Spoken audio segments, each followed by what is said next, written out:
10 times, Allah will forgive your sins 10 times, Allah will increase your rank 10 times. And I emphasize the word, the number 10.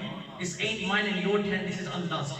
Read as-salatu was-salamu alayka ya Sayyidina as-salatu was-salamu alayka ya Sayyidi ya Habibullah as-salatu was-salamu alayka ya Sayyidi ya Rasulullah as-salatu was-salamu alayka ya Sayyidi ya Habibullah as-salatu was-salamu alayka ya Sayyidi ya Rasulullah as-salatu was-salamu alayka ya Sayyidi ya Habibullah. Alhamdulillah, Allah Kareem has blessed us once again. We are all gathered here to celebrate the Milad of Rasulullah sallallahu alayhi wa sallam. Indeed, this is the message, this is the mission of Astana Aliyah Muhammadiyya Eidgah Sharif, that every Bara Tarikh of the month, or in our case, as close as we can get, we sit, we gather. Why? To remember the favor that Allah done in sending Rasulullah sallallahu alayhi wa sallam. And indeed, by sitting together, doing the Khatam Sharif, by sitting together, reciting Naat, reciting verses from the Holy Quran, and talking about those verses, indeed we are doing that action which the Sahaba Ikram sat amongst themselves. With the Sahaba Ikram sat amongst themselves, and one by one, according to their capability, one by one, they thanked Allah subhanahu wa ta'ala. They talked about the favor of Rasulullah sallallahu alayhi wa sallam. We are nowhere near them. Our Shaykh Kamil says that the dust that is, the particle of the dust that comes on a shoe of a Sahabi, the whole Ummah gathered together cannot compete with that single particle.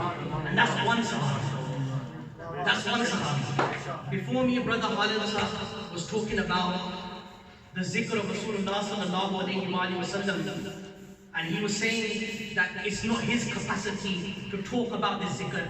Indeed, it's no one's capacity to talk about Rasulullah sallallahu alayhi wa sallam. But Brother Khalid Sahab, myself, and every one of us, what are we doing? We came here to try and talk about Rasulullah sallallahu alayhi wa sallam, to try and please Allah subhanahu wa ta'ala.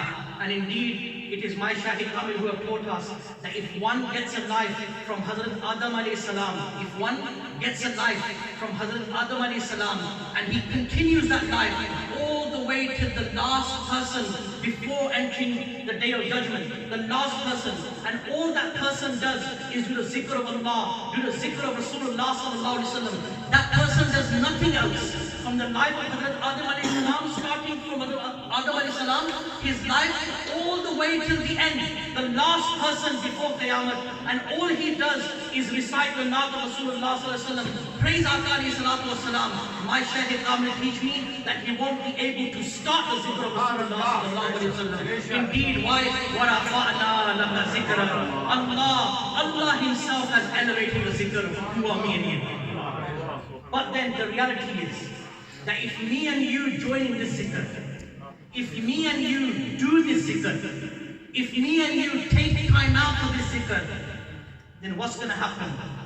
Their zikr is going to increase because of Allah. But mine and your zikr, mine and your remembrance in the world, mine and your status will elevate. Because this is that zikr that leaves no one behind. This is not what I wanted to speak about. What I want to speak about is something else, but this is how it started. I'm not going to take too much time. Allah Kareem in the Holy Quran says that, O you who believe, fear Allah and join those who are truthful. In the Holy Quran, Allah says, O you who believe, fear Allah. Fear Allah. The first and foremost in this ayat is to fear Allah. In other words, gain taqwa. What is taqwa? I will translate how I learned from my Shaykh, Qibla Sahib. They translate what is taqwa. Taqwa is that where Allah has told us to be present in something, we must be present in it.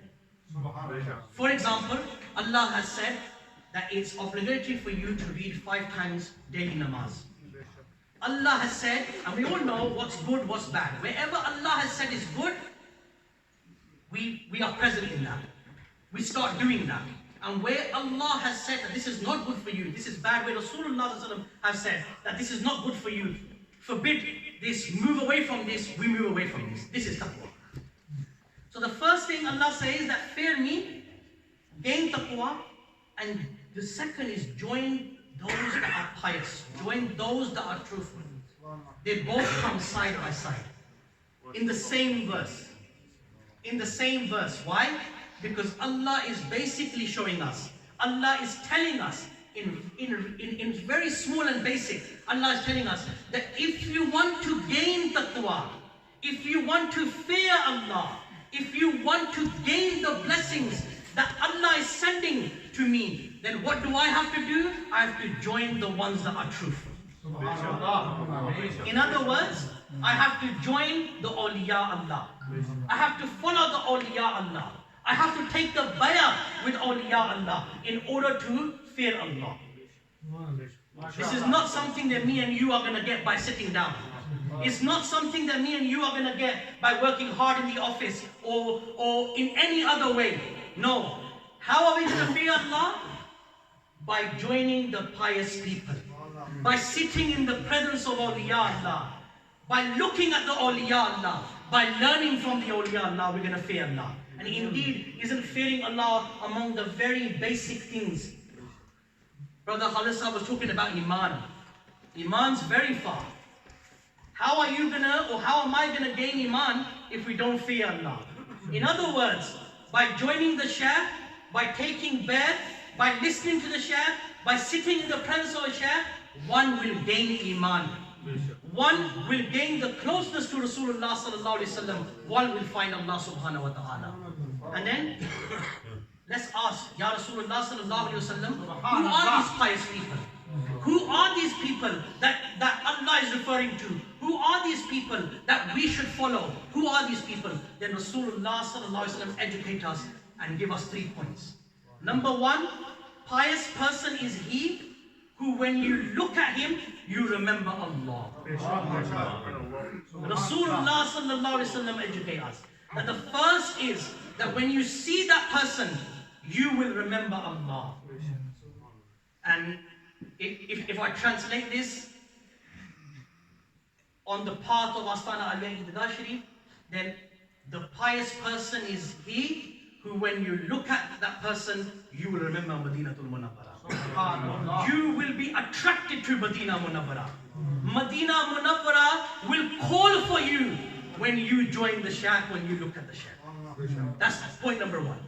Number 2, me and you should join that person, we should follow that person. Rasulullah ﷺ has said that that person who when they speak, when you sit with them, they motivate you to do good. They urge you to do good. They want you to do good. And is it not true that when we sit in the presence of our Shaykh, whenever we sit in the presence of our Shaykh, whether the Shaykh speaks or not, whether the Shaykh is just sitting there silently, you wish to look at the Shaykh. You wish to gaze at the Shaykh. And it's also a fact that those that spend time with their Shaykh, and that's very important. When you spend time with the Shaykh, taking bath is one thing, and spending time with them is another. Spending time with them is another thing. When you spend time with them, you learn that even when they're quiet, your heart still wants to learn more. Your heart is yearning to do good. And are we not those murids that when Hazrat Sahib are here, when Qibla Sahib are here, we want to do good. And then we want to show Hazrat Sahib, Hazrat Sahib, look, this is what I did. Where is this coming from? It's not just for me, it's for everyone. We all want that. I'm sure we all do. We all want to do good so our Shaykh gets happy. Mere Shaykh, mere Peer, mera razi ho jaan. Where is this from? This is from this. That Allah is the one that puts it in your heart to do good. So that, because of that Shaykh. And lastly, that Shaykh, that when you sit in their presence, when you look at that Shaykh, you remember the Akhirah. You remember the Akhirah. And those are three factors that Rasulullah has given us, that is who is pious. That is who you and I need to follow. That is who are the truthful, according to Allah subhanahu wa ta'ala and Rasulullah sallallahu alayhi wa sallam. May Allah Kareem give us a tawfiq to truly love our Shaykh the way that we're supposed to. These gatherings are here to reflect. These gatherings are here to make us better. These gatherings are here so that we can increase our knowledge and our action. That's all these gatherings are here for. There's no other reason why we are gathered.